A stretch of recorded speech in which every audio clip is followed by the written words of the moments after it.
little bit of a spontaneous mish really.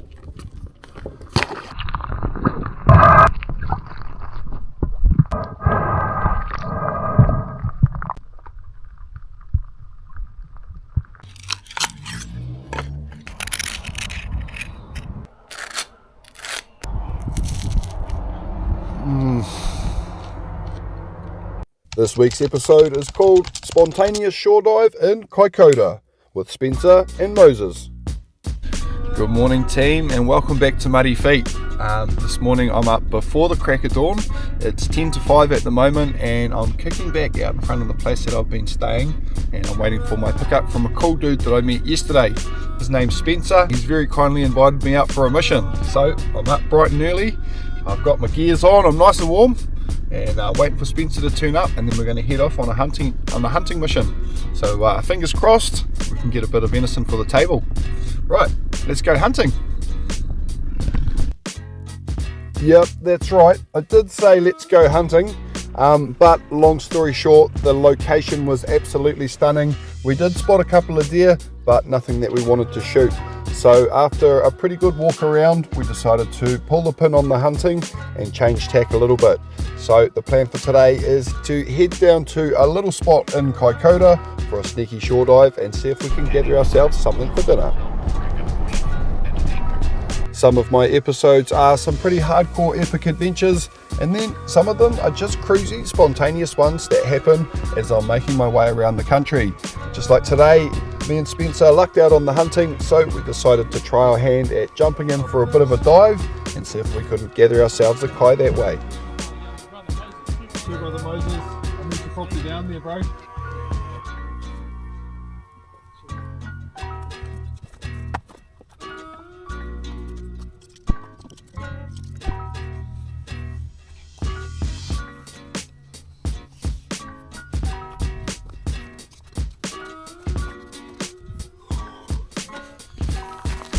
Alright, a little bit of a spontaneous mish really, but pretty excited about it.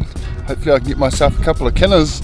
It's going to be my main target for today, but who knows, I might find a crayfish too. After all, this place is kind of named after it. Ouch, these are sharp rocks. It'll take a little while to get to the water at this rate. Whew. Whew. Ouch. Right, I think I'm just going to hop in right there and barely crawl over to there, and then I'm into it. Or I could go out this gut on this side. Yeah, this side looks a little bit easier. I'm going to jump in here.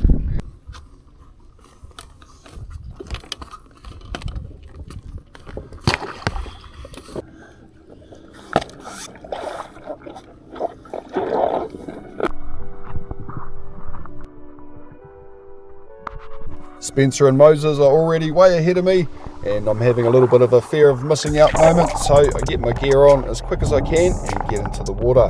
I spot this thing here. This is my first catch of the day today. This bit of plastic, can't have that floating around in the moana, so I pop that in my catch bag, and almost as if a little bit of a karmic reward, as soon as I pop that in my catch bag, I spot this good sized Kina here, so I pluck that one off the rock and pop him in my catch bag for a bit of a snack later on.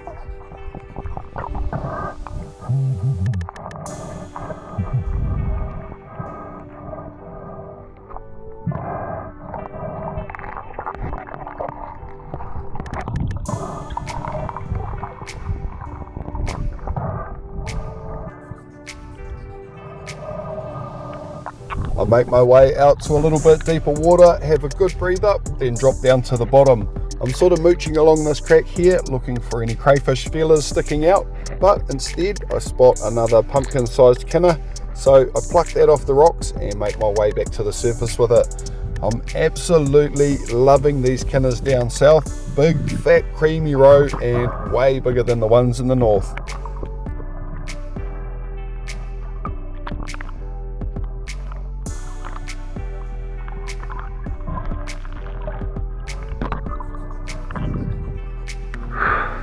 There's a nice hole there that I'm going to go back and have a look at. Yeah. You seen many Kinas? Well, I've got 3 in there. Oh yeah, I've got 2. So just here, I've already had one little bit of a look at this crack down here. So I've gone back to the surface to have a good breathe up, and you can just see here I'm mentally going through a bit of a game plan of what I want to do when I get down there. So I finish my breathe up and make my way down. Sort of got to cruise down this first bit and then squeeze into this little crack, and then I can see a few crayfish up underneath here. This one here to me looks like it might be legal, but it's in a really awkward spot. I sort of reach around, and before I even really get close to it, I bump it and he takes off. Over here though, there's another couple. These ones here are a little bit too small, and that's it for this breath hold. Out of oxygen, back to the surface I go.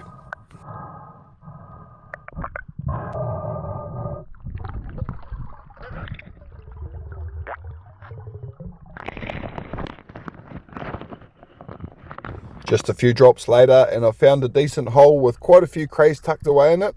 One of them looks legal to me, so I shimmy right up in there, and wha-bam! I take my shot, and I've got a good hold of him, but it's a pretty good fight, this one. This little fella tucks in pretty well and puts up a fairly good scrap, but eventually I managed to wriggle him free and make my way to the surface.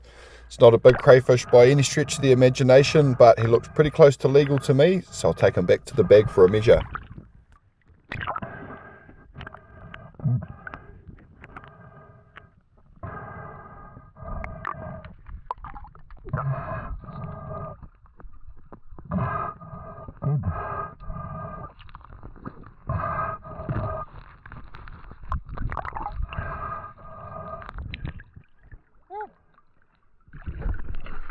I got one.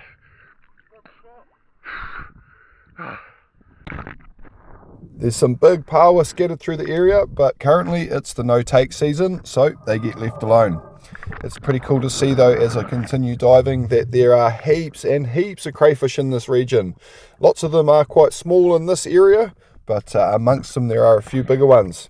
I think this guy here might be legal, so wha-bam! I take a shot, manage to get a hold of him, and as I look further down the crack I see another one pretty similar size, and I think he might be okay too, so wha-bam! Take a shot at him too, and I end up getting the double, which is pretty cool. Both pretty small fish, but I feel like maybe they'll be close, so I take them back to the bag for a measure.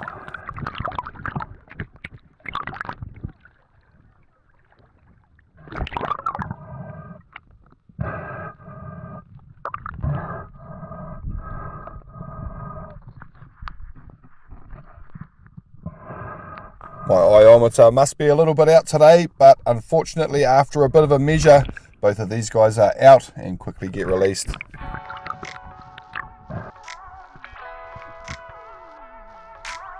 It's pretty awesome to see holes like this one loaded up with young crayfish. Yep, sure, most of these guys are pretty small, but that indicates a really healthy fishery for the future coming through. Nice to see a few more of these big blackfoot paua. Great sizes, these ones, but yeah, like I say, no take season down here at the moment. A little while later I spot this octopus from the surface. Quite like these fellas, so I drop down to the bottom to have a bit of an interaction with him. He's not too bothered by me, and he hangs around and climbs onto my glove a little bit.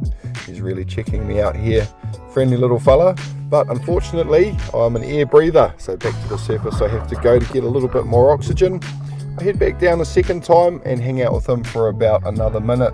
He's a really friendly little fella, so I'm quite enjoying this.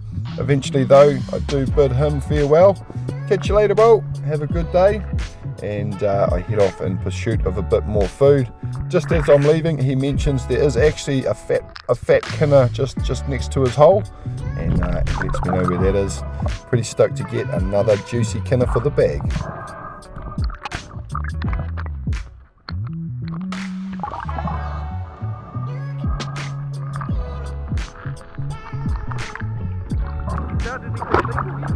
I've got one.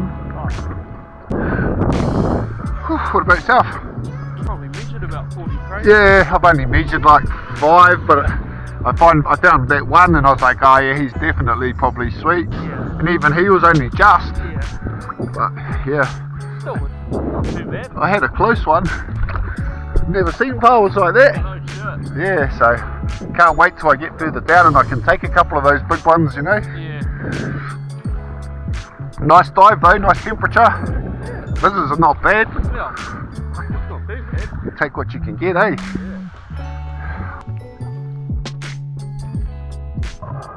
I compare notes with Spencer and Moses, and they've had a pretty similar dive. They've had a really enjoyable dive and they've managed to find a feed, but nothing to write home about. Nevertheless, it's been a beautiful dive. On my way back to shore, I do spot this male cray here. He looks pretty damn close, so I grab him as well and take him up for a measure. Turns out he's just under, and it's his lucky day and he gets sent off home as well. Just after that, I find this giant as starfish, and check this out. He's munching away on a Kina here. I attempt to rescue the Kina, but I think it's a little bit too late.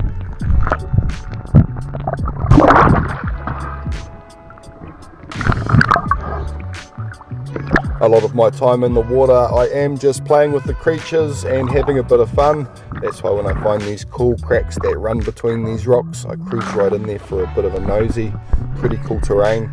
Anyway, I make my way back to shore and it's time to dry off, have a bit of a taste test of the catch, and catch up with Spencer and Moses.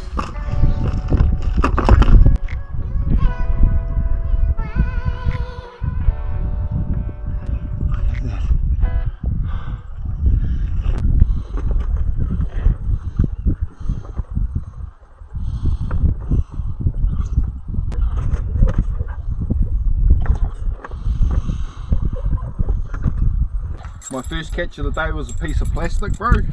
Oh yeah. And then the very next dive I found a pumpkin, and I was like, yeah, that's what Tangaroa does for you, bro. Yeah. You have a little tidy up, he hooks you up. I always sort of believe in that too, eh? Yeah, same.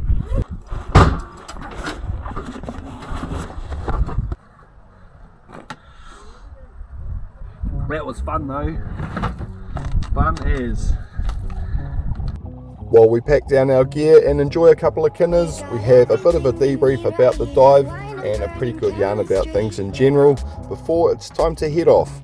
The next morning though, it's time for a little bit of Muddy's Kitchen. This morning I'm going to be having Kinas in one of my absolute favourite ways. This is one of my favourite recipes of all time for Kinas, so hang around and check it out.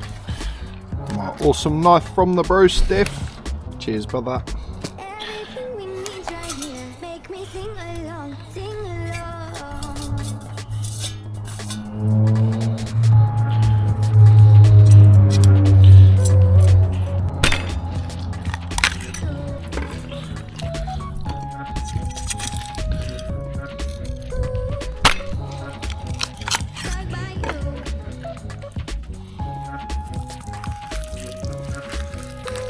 First things first, for this recipe I'm going to need to shell my Kina, so I crack them in half, shake out the guts, remove the teeth, and using a tablespoon I remove those beautiful roe and pop them into my bowl.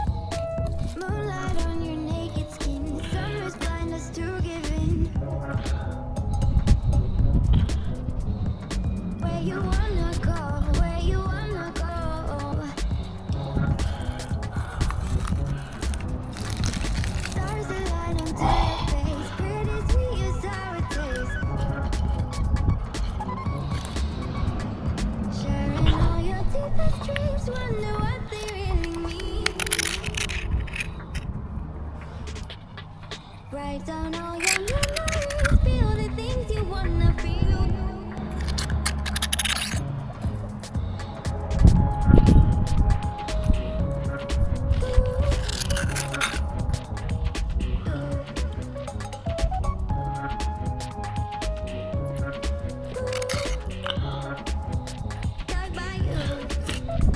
Kinas are a little bit of an acquired taste, but I think these are absolutely delicious. If you're a little bit new to Kinas, I recommend trying them out this way. It's a great way to go. Kinas on Vogels with lots of real butter is absolutely a magic recipe. But a couple of key things: you've got to double toast your Vogels, and it's got to be real butter, and you can't be stingy with the butter. You've got to get plenty on there.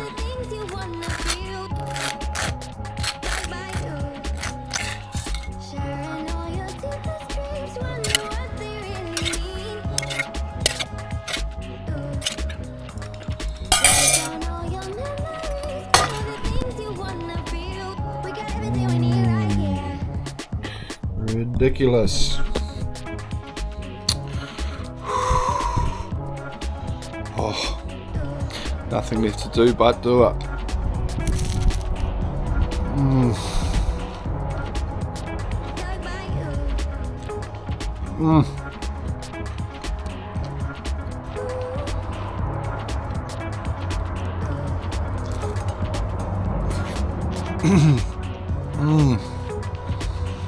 That creaminess is criminal. Amazing. Well, that's where I'm going to leave you all, team. I hope you've enjoyed this week's episode, and thank you very much for watching. See you back here real soon.